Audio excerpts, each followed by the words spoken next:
Արբիս Փաշյան հրապարակախոս լրագրող, ասենք, հա, գրել է, ասում է, բանը օտարերկրյա գործակալների մասին օրենք ընդունենք։ Ընկեր, ուզում եմ ասեմ, այդ օրենքը, որ ընդունեցին, առաջինը պետքա գան իմ հետևից, պետքա գան քո հետևից, ու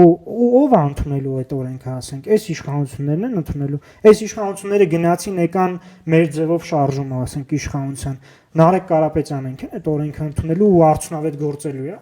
Այդ օրենքը կարա գործի կայացած, ասենք, համակարգերին, որտեղ անկախ սահմանադրական շարժումը գա իշխանության։ Հա, Նինա Կարապետյանցի իրավապաշտպան գործունեության վրա չեմ կասկածում։ Հա, Նինա Կարապետյանցը ասել օրինակ այս օրենքի անհրաժեշտությունը կա, կհարցնի ինչի կա այդ օրենքի անհրաժեշտությունը։ Բայց այդ օտարերկրյա գործակալների մասին օրենքը կարելի է ընդունել եւ կիրառելի կլինի այն մեխանիզմներում, որտեղ կան օրինակ կայացած անկախ դատական համակարգեր։ Հակառակ դեպքում հերթական գործիքն ենք մենք տալիս իշխանություններին, ցանկացած մեկին հրճակելու օտարերկրյա գործակալ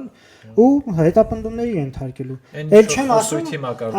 էլ չեմ ասում, որ ասենք գործակալների ворս սկսելը ընդհանրապես եւ գործակալների վտանգավոր բան է։ Դա ասենք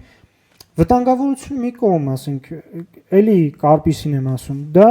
ընկեր, բանի մասին է։ Նաև ու եթերում եմ ուզում ասեմ, որովհետև մեծ լսարան ունեցող մարդ է ու կարա հանրային կարծիքի վրա որոշակի, ասենք, ազդեցություն ունենա։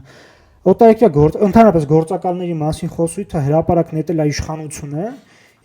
եւ եթե մենք խոսում ենք, որ մեր պետության ներսում գործակալներ կան, որոնց հետևից պետքա գնալ, մենք ինչ որ իմաստով անուղղակի նաև սպասարկում ենք իշխանության շահը։